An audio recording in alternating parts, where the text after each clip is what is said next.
Today on Context, it's an integral part of our lives, but is it out of control?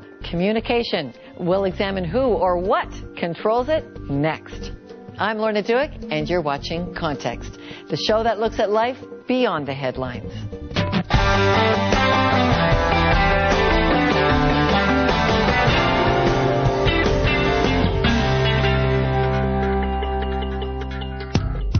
People want to get their opinions seen and heard, and advances in technology have made it easier.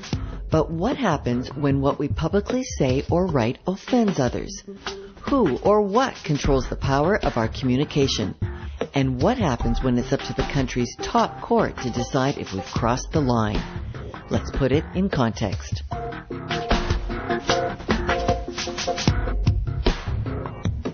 Our first guest taught the world how to talk and influence people through internet blogging, social media, and text. Seth Godin has founded multiple companies. He writes one of the most read blogs online and is consistently the cutting edge of social trends. He's written 13 bestsellers. Seth joins us now from New York City. Hello, Seth. You taught us how to communicate to the world through social media, and now that that genie is out of the bottle, what are some ethical guidelines for dealing with our power with it? Well, you know, we can change the technology, Lorna, but it doesn't change who we are as people. And a lot of times people sit in front of the keyboard and pretend that no one knows who they are. And they act in a way that they're not necessarily proud of, or in a way that is something they'd want to put their name on. It's funny, at Disney World, they have to have guards for the characters that are in costume. And the reason is that people think that just because the other folks are in costume, they can pinch them or kick them or even hit them. And a lot of times that's what I'm seeing online, is that just because someone isn't in the room with you, you might have this impulse to lash out or to flame somebody or to raise your voice or to spam. And I think that genuine online communication works when you're yourself, and that means owning your words and acting in a way that you don't mind other people seeing. So, Seth, how do you prevent digital communication, Facebook, Twitter, all of that from diminishing real-life dynamics? Well, here's the way I look at it. The question is, would they miss you if you were gone? That part of our role on this planet is to make a dent in the universe, to do work that's sufficiently generous and interesting and important that if we stopped doing it, if we disappeared, if we moved on, people would miss us.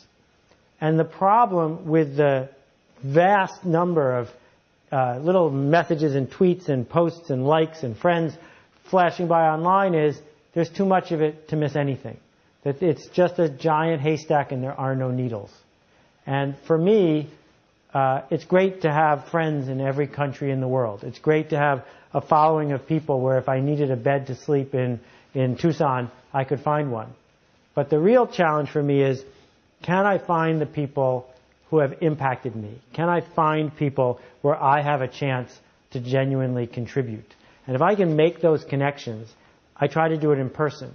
That online is a great way to open doors, but what we know is that we are wired and our DNA has evolved to get us to the point where it's breathing the same molecules as somebody else.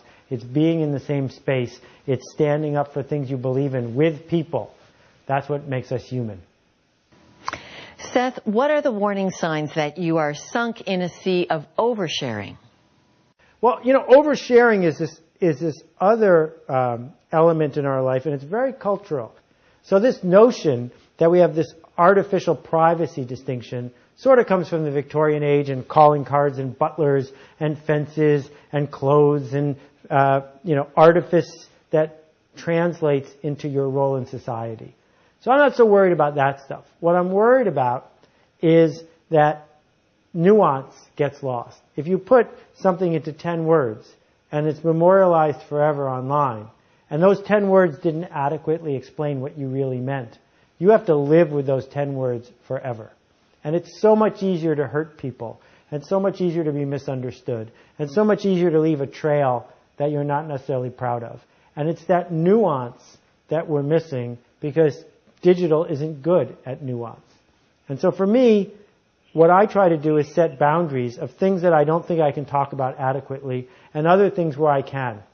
And the reason that I blog and don't use Twitter is I don't think I can tell my story in 140 characters, but I find that being able to be present for people in a blog is really useful to me and to them.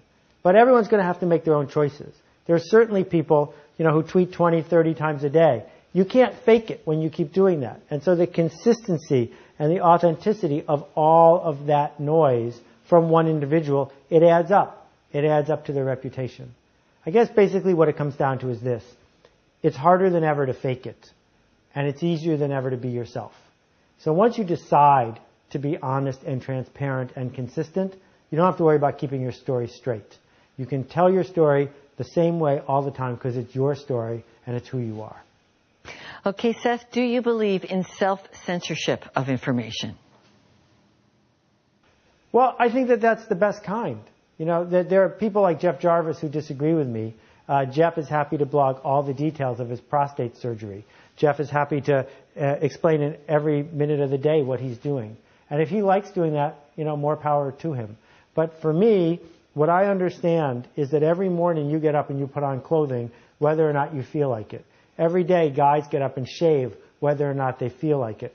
Going to work clean-shaven is then a lie, in that you didn't mean to show up clean-shaven. You didn't want to be clean-shaven, but you're telling a story, which is, I respect you, I care about my job, I care about my appearance. So even though I don't feel like it in this moment, I'm censoring that feeling and showing up buffed, showing up presentable. And I think the same thing is true with our writing online. Same thing is true with our connection online. That the actions we take tell a story about us. And if you're not proud of the story, then tell a different one. So I want to close with this. You opened up this world of social media, told us to flood it with information. In the last 15 years, what have you discovered is the greatest detriment to doing that? I think that what's happened as social media has gotten shorter and smaller and easier to do is that there's too many ditto heads in the world, too many people who retweet, too many people who repost, too many people who say, yes, yes, I agree, and not enough people with the guts to stand up and say something new and the impulse to say something original. That we don't need any more paint by numbers. We don't need any more people copying the Mona Lisa. What we need are individuals who will act weird because they are weird, because we are all weird. We need to stop worrying about conforming to the tribe, conforming to the group that our parents have told us to belong to, or the politician insists is correct. And instead, this is the moment, for the first time in the world, where almost everyone in the developed world, the privileged world, can stand up, talk about what they care about, and do their own art. They can't say, I need to wait to get picked, because they can pick themselves. They can't say, no one will like me, because someone will. And so this opportunity to speak up isn't going to be here for long, and I hope people will take it. Seth Godin, thank you very much. No, it's a pleasure. Good to talk to you. Thank you so much.